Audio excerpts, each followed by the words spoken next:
Welcome. I'm the host of the upcoming Investors Hall series for the World Tourism Forum Institute. The program will address investment topics associated with tourism infrastructure and tourism attractions development. We will meet and discuss these topics through interviews with key governmental leaders, investors, tourism operators, and academic scholars. I'm also the co-CEO of the Producers Group, a global leader in the design and production of high-end tourism attractions, including integrated tourism zones, theme parks, water parks, and cultural heritage visitor centers. I've been doing this for 30 years. I'm thrilled to be addressing you as part of the Global Tourism Forum, and especially on the topic of recovery and beyond. Right now, I wanted to take you on a little journey, a spotlight on the tourism attractions industry. Now, I already know that you're intimately aware with the numbers and the data associated with the continuing impact of the pandemic due to the coronavirus. I don't need to tell you about that. What I wanted to do is look at a different angle. In my past, when dealing with a difficult situation or problem, my Disney mentors, David Snyder, Bob Gurr, and Don Iwerks, gentlemen who worked directly with Walt Disney, would advise me to take one thing or find one thing and lock it down. Meaning, seek one solid piece of strategic advice and use it to move forward. Well, one way to get strategic advice is to ask those that have been doing work in the industry for a long time. I've assembled a cross-section of industry dignitaries, advisors, and practitioners from the tourism attraction business, and we are here to hear what they have to say. Frank Stanek is a 60-year veteran of the high-end tourism attractions industry, having worked for both Disney and Universal Studios in senior executive roles. Bob Ward has been developing destination attractions for over 50 years, including as an executive with Universal Studios, and is currently the chairman of the advisory board for the massive new project called Qiddiya in Saudi Arabia. Nick Winslow is an industry executive advisor for strategic and financial aspects of new tourism destinations worldwide, and has been doing it for 50 years. Mike Denninger is the Senior Vice President of Attractions for SeaWorld Parks and Entertainment in Orlando, Florida, and is responsible for the development of new attractions for the company globally. Cale Heit is President and CEO of Forrec Limited, a designer of destination attractions globally. So let's dive in and hear their thoughts on how tourism attractions planners, advocates, and leaders can cope and move forward. I look forward to seeing you on the upcoming Investors Hall series as well. So enjoy today.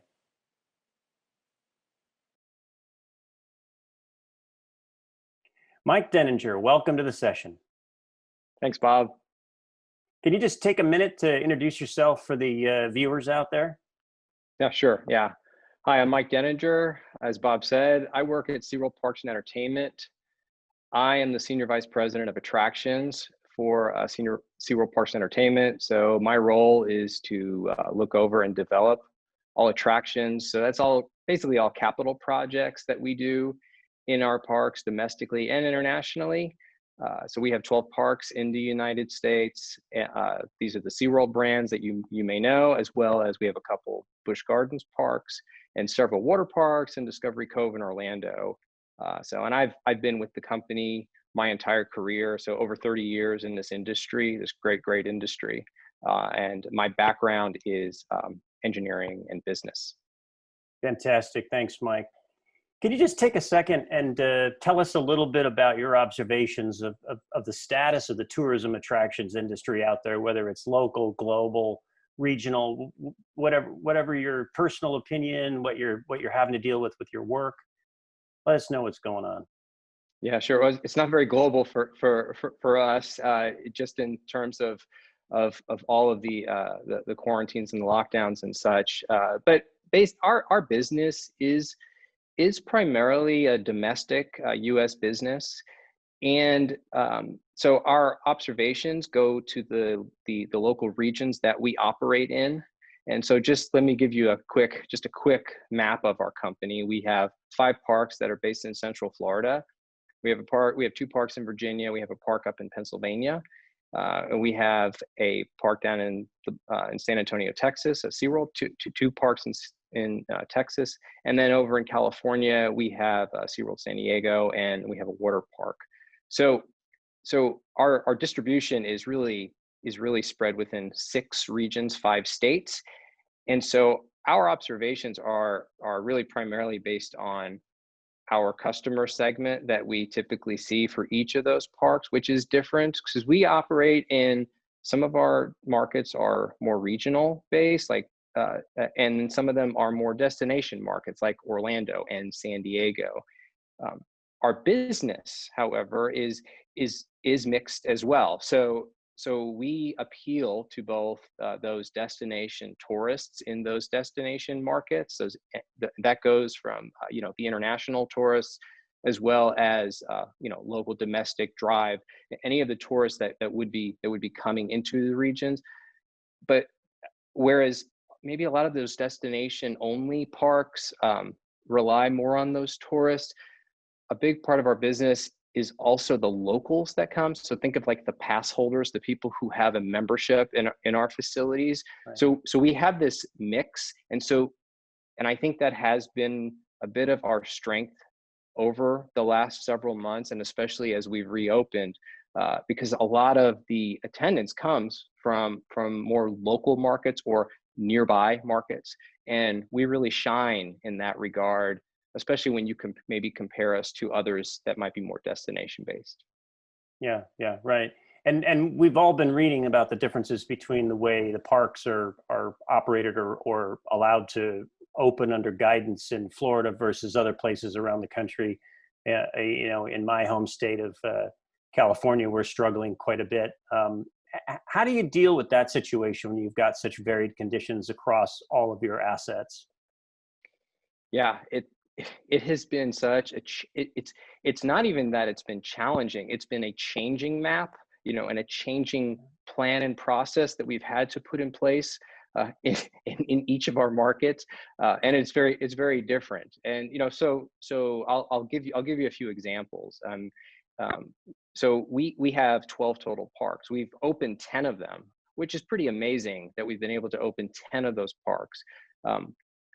Some at a very limited capacity because of maybe some of the challenges that you just mentioned, and I'll mention that in a minute. And then some, it's more just a reduced capacity based on the current situation and wanting the parks to offer an experience that guests will feel comfortable and feel safe coming to. So we have had to change our business just from those overall, maybe the safety protocol side, which I think everyone is familiar with. But the other thing that we have done, and I don't want to diminish that, because that has been significant, and there's Right. been significant changes, and I think everyone's heard of those things. The things about physical distancing and wearing a face covering, doing temperature checks. So we have all of these processes that we did roll out, and then everyone had to figure out, and we were among them. The other thing, though, that I think we really did well at was implementing some new operational offerings. And so we did change our product, and we changed what we were offering our guests because let's face it, they changed also, and what they would want to go and do and feel safe doing has changed. So for example, a big part of our business has shifted a little bit into events, more so than maybe we would have done before. So think of events, they're outdoors. Now we've always done events, but since we've reopened our park starting in June, and we moved on through even into the fall time, and right now, those outdoor events are key, obviously, and lots of different beer and food festivals. Those have played out really well. Those also work really well with the local attendance that I talked about before. And then the other things that we've done that have been creative, because I think out of this adversity, you can choose to be creative and change, or you can just keep on doing what you were doing before. we chose the path of innovation and looking for opportunities. So, for example, we created a drive-through experience in our Sesame Place park. We've never done that before. We did it for Halloween, and we did it very quickly. We did it very efficiently from a cost standpoint. We did it very safely, and it was an offering that was an alternative to our park, because our park still opened several days a week. But if guests didn't feel like they wanted to come to the park and walk through the park, they can stay in their car and they could drive through the park, get a really cool experience with the Sesame Place characters, and have a great Halloween. And now we have even a Christmas experience. And then onto your point, Bob, about being in California, which that market also has been, it's been challenging to operate our business because we can't operate it the same way we normally do. So theme parks cannot open in the state of California, and it has to do with the state of California offering that they have a system where risk is looked at and attractions can open based on the risk level in those local areas. Right. We can, however, open as a zoo, and SeaWorld is a zoo, and we've been very fortunate that we have our animal collection that we love to share with our guests, and our guests love to come and see. So we have been operating in a limited capacity as a zoo in California. And so San Diego was actually our last park to open out of the 10 because it took some reworking. But, you know, we did it, Bob, and it has been beneficial, and it's been great because it gives our guests something they can do where they can get out of the house, they can feel safe, they can be confident that they can go somewhere and it's clean and they will feel safe, and they'll have a great time as a family, which I think all of us do need that, especially right now. Yeah, right. Very innovative. And thank you for sharing that. It's inspirational for some of our viewers, I'm sure. Last question for you, and then we'll let you run off. What's your feeling about what you think might be required to instigate an increase in tourism visitation? You know, the easy one might be the vaccine, but what else do you see in your mind as a method or a means to get to that? Yeah, this is the $1 million question, isn't it?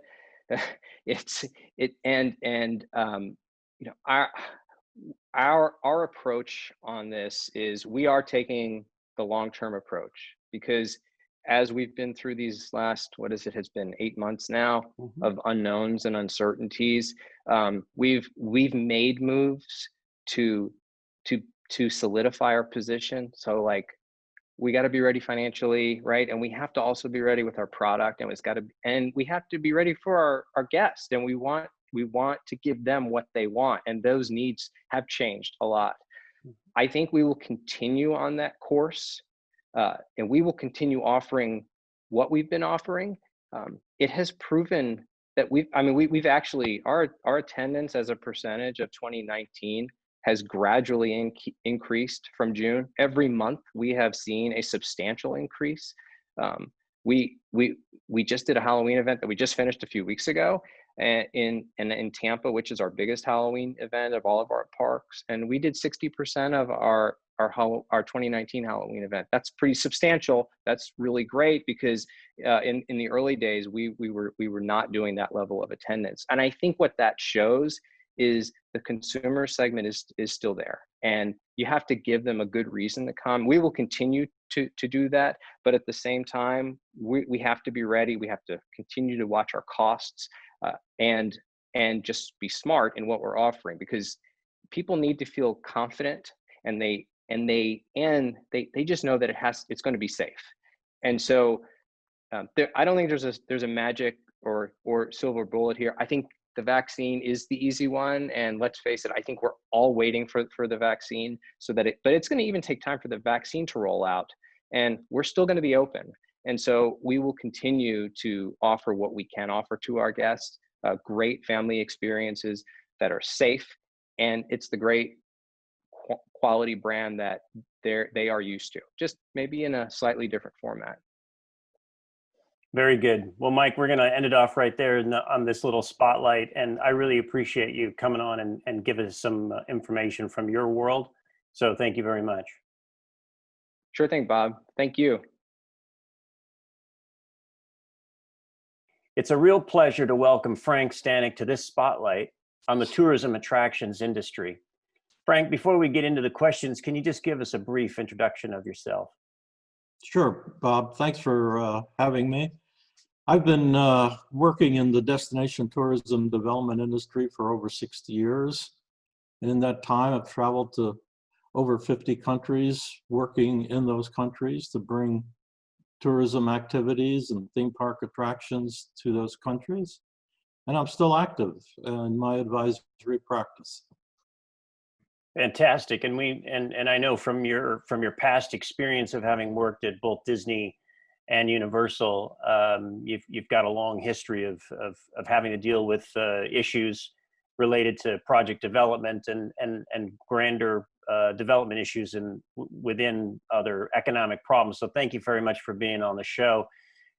First, could you just give us a quick set of observations about what you're seeing about the status of the tourism attractions industry, whether your local area around you or some of the global regions that you advise in currently?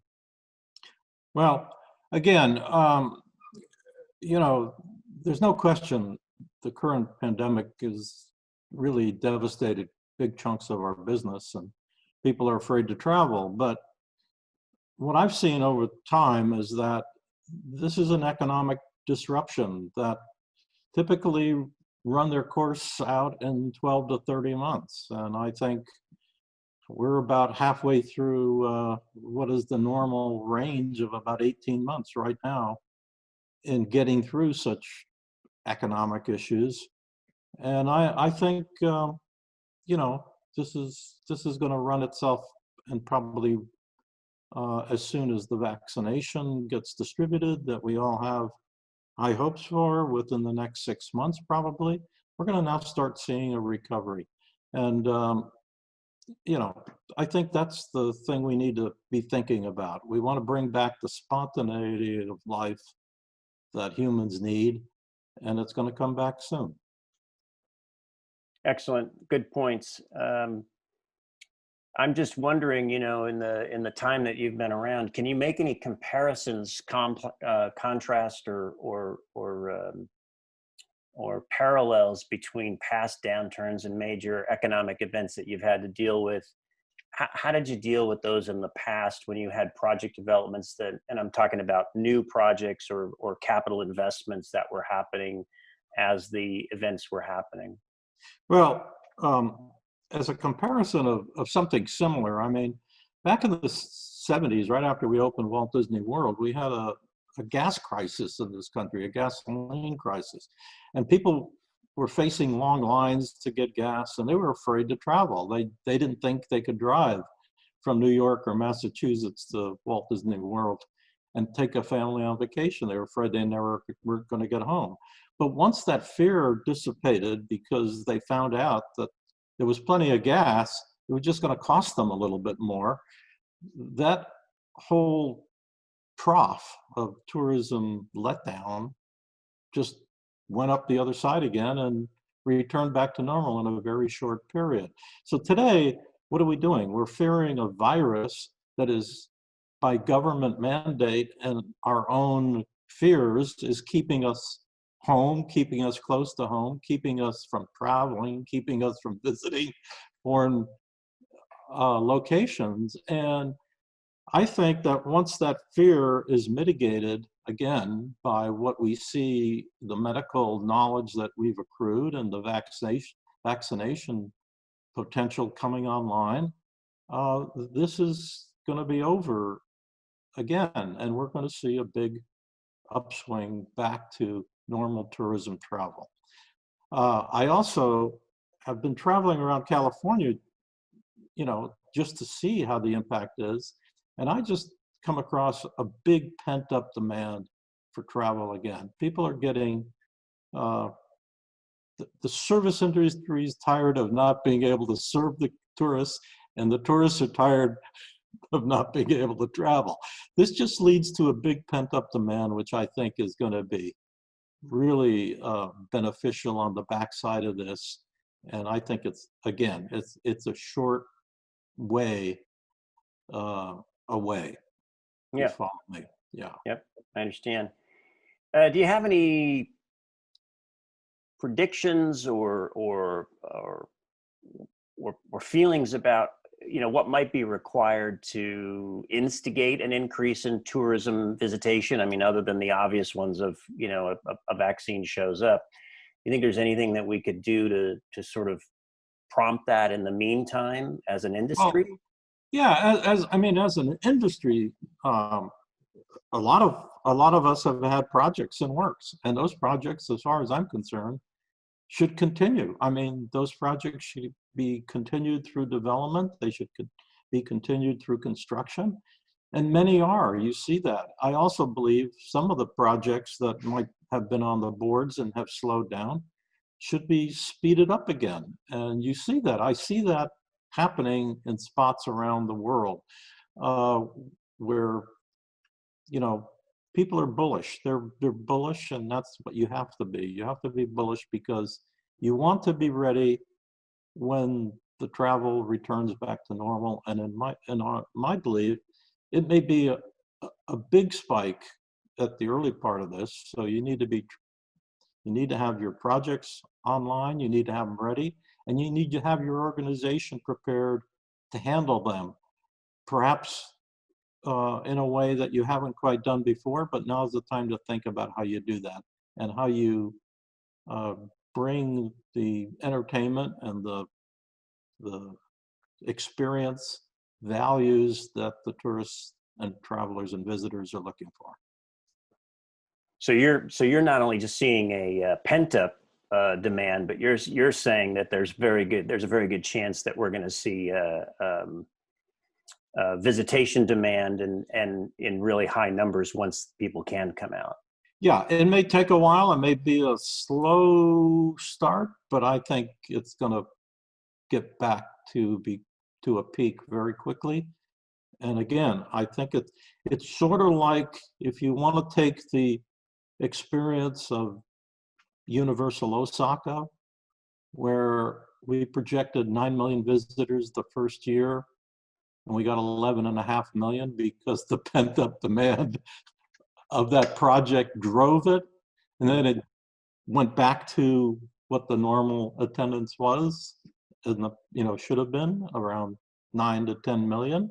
But that first year was a huge increase. So I think it's something similar to that. I think there's this pent-up demand will be, people, I can tell you, my granddaughters are tired of looking at Zoom lessons on television, on their computer, locked in a room all day long and without any access to their friends. So if you spread that across the rest of the human planet, I think there is a lot of pent-up demand. Very good. Well, Frank, I just wanted to have this be a quick spotlight on the industry in general right now. I'd really love to have you come back and join us on an investors hall at some point in the future, just to be able to expand on some of these topics. So thank you very much for your time today. Happy to be with you. Thank you. Our next guest is Bob Ward. Bob, welcome to this spotlight on the tourism attractions industry. Can you please introduce yourself briefly and we'll get started? Hello, Bob. It's great. Thank you for the invitation. I've been fortunate to be in the destination leisure entertainment business actually 50 years as of this year. So there's been quite a lot of change over that time. And we've weathered any number of storms and ultimately come out the other side better than ever. I think, that's a headline for all of us. It's challenging when it's in your face and it's overwhelming with whatever the issue you're dealing with. This time it's a pandemic. But ultimately, we will get through this. I think from a time standpoint, my personal opinion is that it's going to be a greater period of time before we're back to where we were. But that does not mean that in the near term, we cannot progressively chip away at re-engaging and reopening at certain levels as a number of the parks are today. One of our challenges I see here in the United States is it's not just federal government initiatives. Each and every state in the United States has a certain amount of authority over the operations within that state. So we're seeing a completely different approach, for instance, in California with a much tighter lockdown than, say, Florida. The parks are not open in California. And that's not just about visitation. That, as we all know, impacts everyone involved, employees and ancillary businesses around the parks, that everyone's being impacted. In Orlando, both Disney and Universal are open, operating at roughly 50%. They are having weekend days where they're closing the gates in the morning because the attendance is bouncing back, mostly local regional attendance, because people are anxious to get out and about, especially with Disney and Universal. The fan base is huge, and it's a family visit, and you can get in the car and drive 2 or 3, 4 hours and be there. Outer market is totally non-existent. The Orlando airport's down still 65% on inbound international flights. So that's going to take quite a while. And the first step, as we all talk about, it's about the virus, a vaccine for the virus. But that's a bit complicated to get engaged and working, and it's going to take a pretty good time to really work comprehensively, not only here in the States, but on a global basis. So I think we have to appreciate that there's a longer term evolution to getting back to where we were. I think that meanwhile, things are going on. Universal and Disney continue to work on attraction projects they already had underway. They've restarted.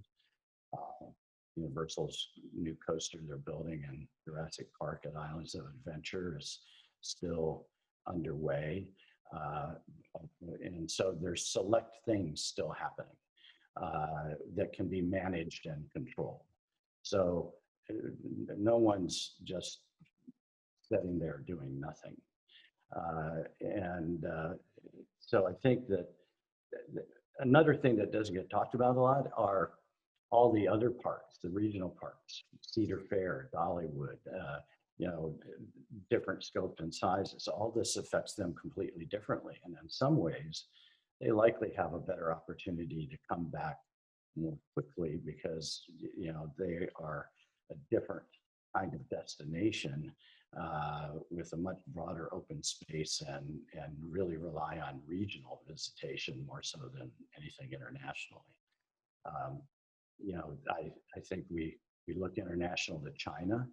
Of course, Disney Shanghai has been hugely successful since its opening, and Universal opens next summer.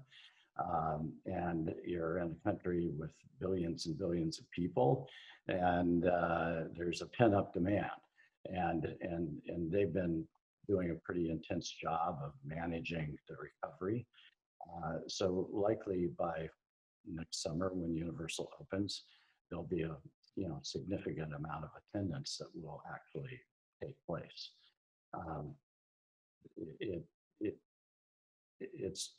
But it is challenging. Mm-hmm. Yeah, and Bob, with your 40 years of experience at Universal, or maybe it was more, long time experience at Universal Studios, and then now with your new job title as the chairman of the advisory committee or advisory board for Qiddiya in the Middle East in Saudi Arabia, you've seen a lot. Have you gotten any feelings about or had to deal with what do you expect to have happen in Saudi or in the Middle East in general that has to do with the current status? Well, as you may be aware, Saudi Arabia has, had a big impact from COVID as well. And yet, Qiddiya is up and still running. People are back at the office. They're sort of rotating in and out. The project is a cornerstone project of the Crown Prince's Vision 2030 plan. And so it's going to be a new capital city in a way that's based on entertainment, sports, arts, and culture. And in short, Qiddiya is going to be an inspiring place for the youthful Saudi society to fulfill their ambitions, to create a place where they can enjoy, appreciate, aspire, advance, and potentially stimulate interest in new professional pathways. So along with creating a integrated entertainment destination, it's truly aspirational to build a much stronger future for especially the youth of Saudi Arabia. And from a timing standpoint, earthwork has just begun. So I think the benefit that will happen with Qiddiya is we will be long after the pandemic is managed that they'll actually be opening. In a way, I might suggest Qiddiya could be one of the big engines that really stimulates visitation and tourism, especially in the Middle East. The scope and scale of Qiddiya truly is, a whole new city in many ways. So I think it has the opportunity to really be a leader in restarting tourism and visitation, especially in the Middle East. Excellent, excellent. Well, I think we're out of time on our spotlight, but I want to invite you to come on to my Investor Hall program some point in the future, and we can talk more about these topics at more of a leisure pace and cover more of them. So thank you very much for being here today, and I appreciate it. No, thank you very much, Bob. It was my pleasure. Please welcome Nick Winslow to this spotlight on the tourism attractions industry. Nick, thanks for being here. Could you just do us a favor and give us a quick introduction of yourself? Great, Bob, and thank you for having me. I've been in the attractions business for about 50 years, starting out in the economic consulting side of it. I've spent some time with both Paramount Pictures in their application of attractions. Ultimately, I was president of the theme park division of Warner Brothers. After that, I did some consulting work. I was president of the U.S. Pavilion at the Shanghai World's Fair. And I love the industry and love being part of it. Excellent, excellent. Thank you for that. So let's dive right in. Nick, you've been at this for a long time. Can you just tell us from your perspective, what are your observations about the status of the tourism attractions industry right now?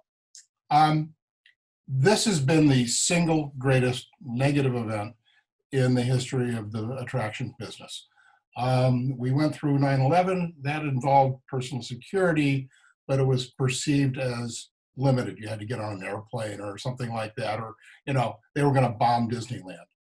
We had the economic downturn of 2008, but again, that didn't involve your security, your life.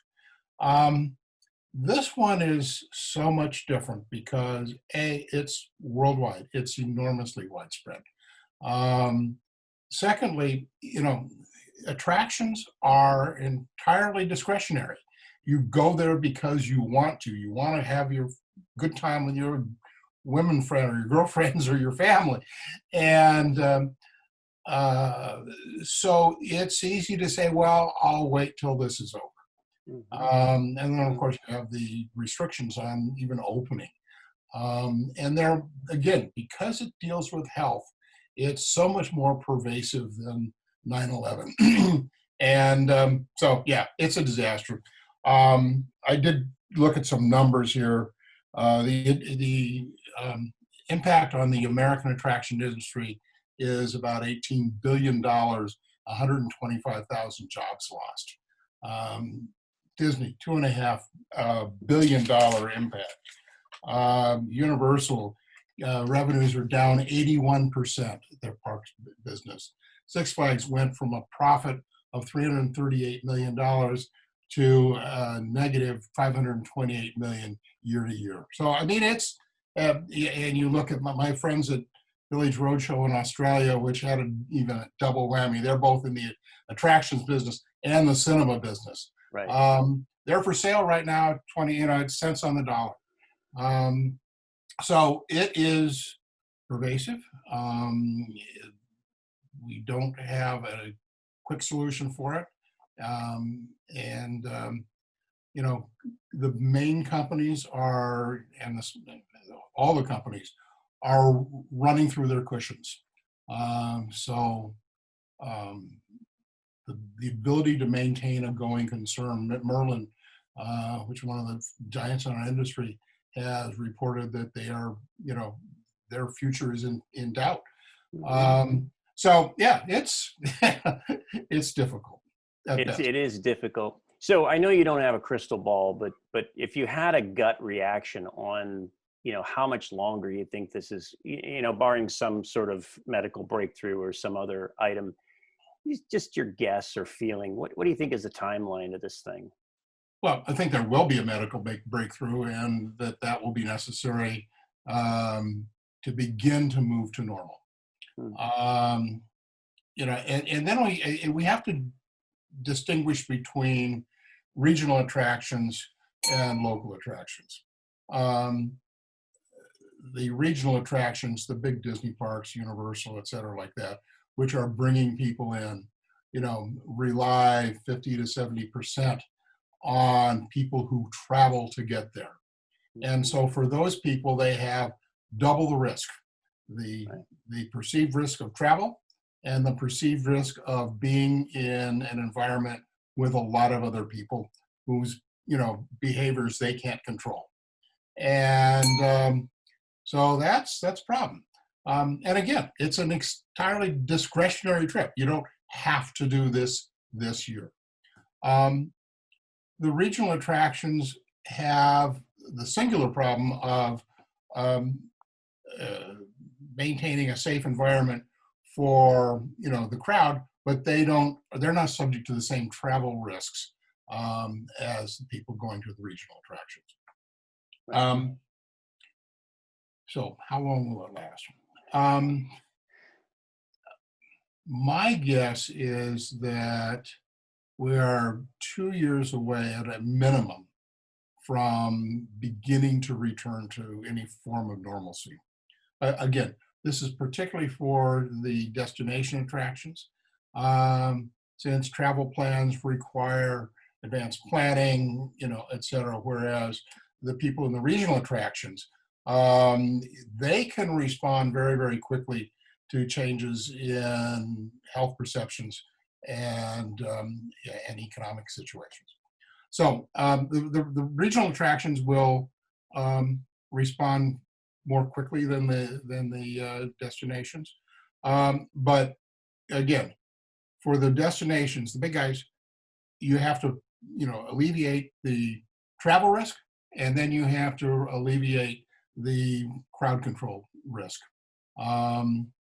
And, you know, it's going to take a vaccine. It's going to have to take, you know, getting the word out that it's okay to get on an airplane. It's okay to stay in a hotel. It's okay to stand in line. It's okay to ride a roller coaster or to go to a museum or a water park. You know, and, you know, it's going to take a while for those, for the messages to sink in, and B, for people to believe them. Yeah, that's a good message. It's probably worth advocating, or at least trying to figure out how to advocate for a change in the narrative. At least, that's absolutely. You know, and it's amazing. I don't think the industry has done a good enough job yet of telling, for example, the success stories in Orlando. You know, it's really worked pretty well. I mean, I was mortified. You know, the California attractions are still closed. We sent a delegation down there to see how they were doing it, and they came back and closed them up. I mean, just, you know, there needs to be consistency. There needs to be a constancy of a message. The industry and the individual attractions have to show people it's safe to come there. And they can bring their kids, they can bring their families, and they're not endangering them. And until you get over that perception, it's not going to change very quickly. You're always going to have young people whose social urges are so strong, they have to get together, it's a date night. Right. And that will suffice for, again, a lot of the regional attractions. Again, we're seeing, it's interesting. The regional attractions are building on their loyal base, mainly the season pass holders. Mm-hmm. And that's working pretty well. The other interesting thing we're seeing is that in-park spending has actually gone up,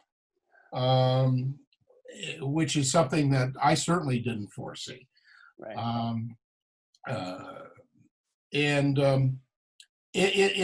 Again, things like contactless or non-contact, delivery of goods and services has worked out very, very well.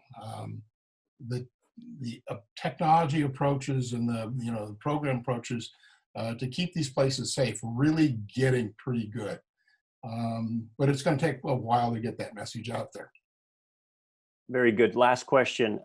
We've talked about the public side of the financing with public companies, but we have quite a few projects out there that are already moving, already have their private financing placed and are moving ahead. I'm thinking of the SeaWorld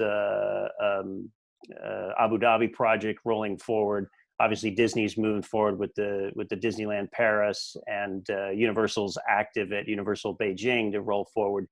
What would you say is some of the impacts or the impact to the financing side for someone who's on the medium or small size of their project trying to get going?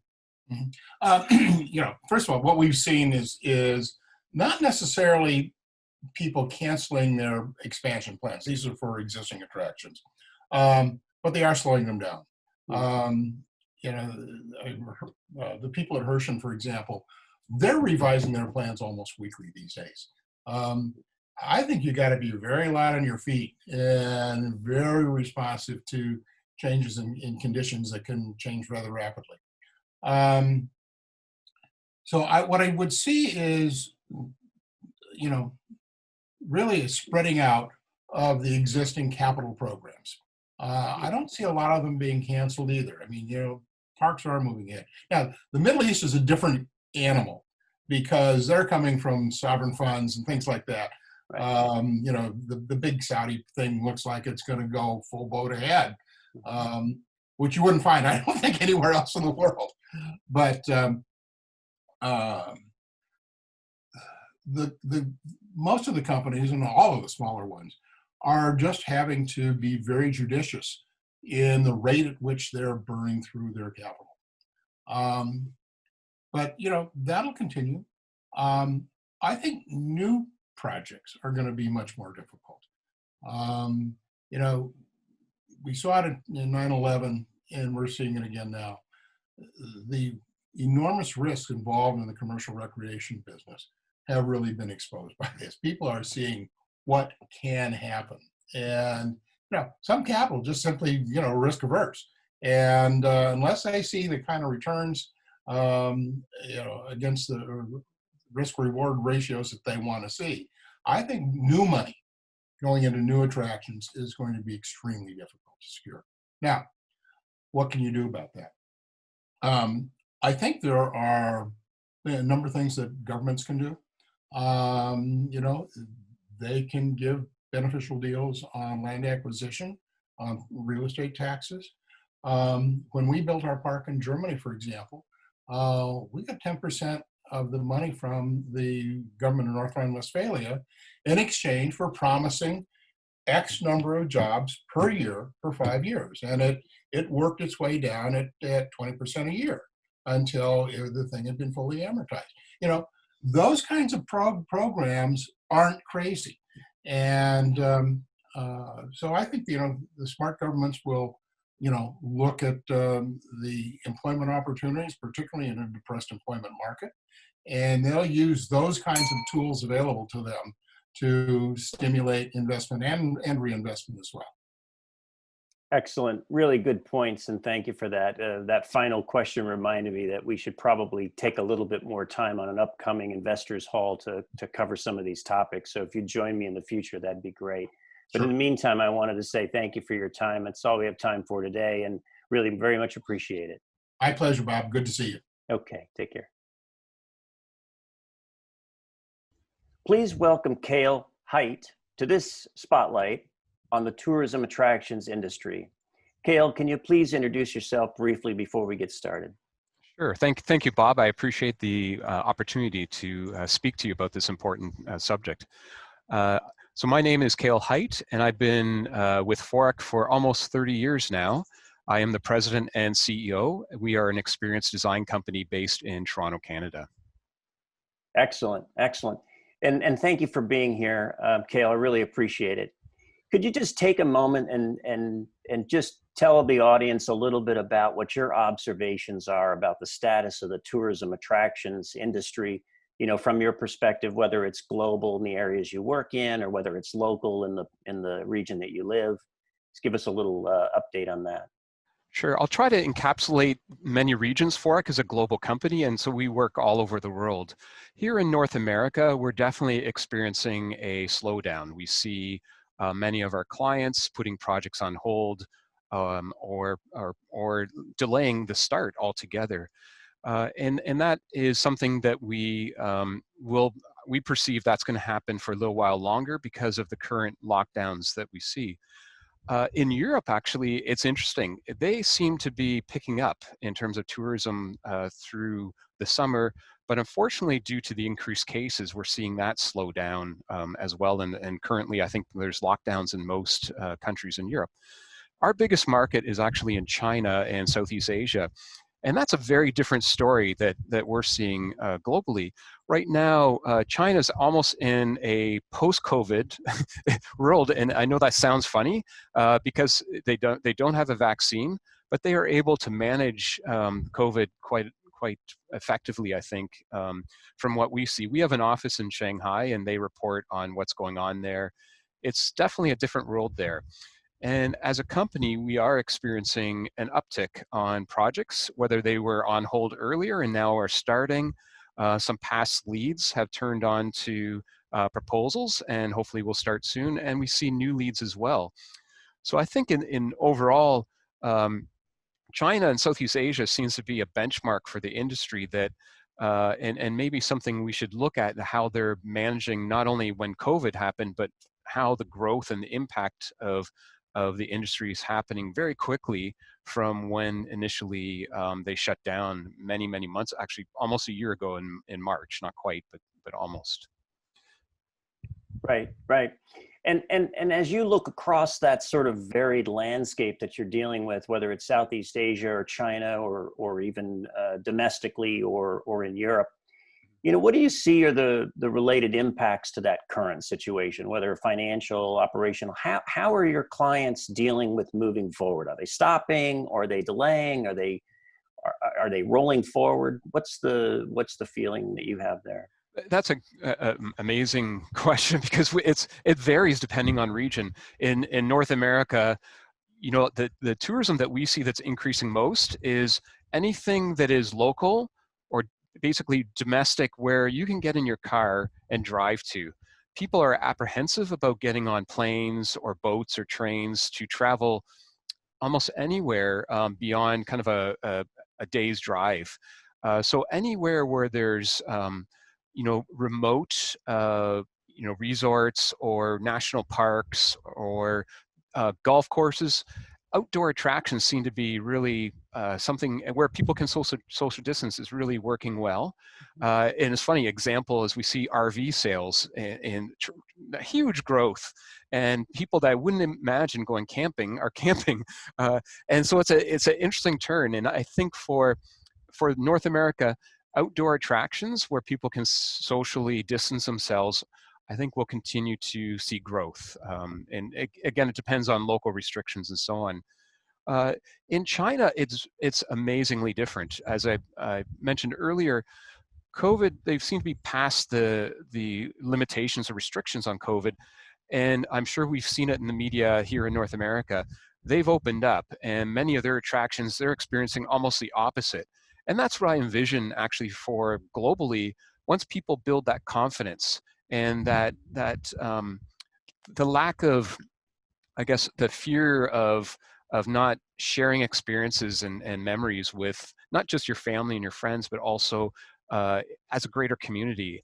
And we saw, pictures or video of, the one water park in Wuhan, which was the center of COVID.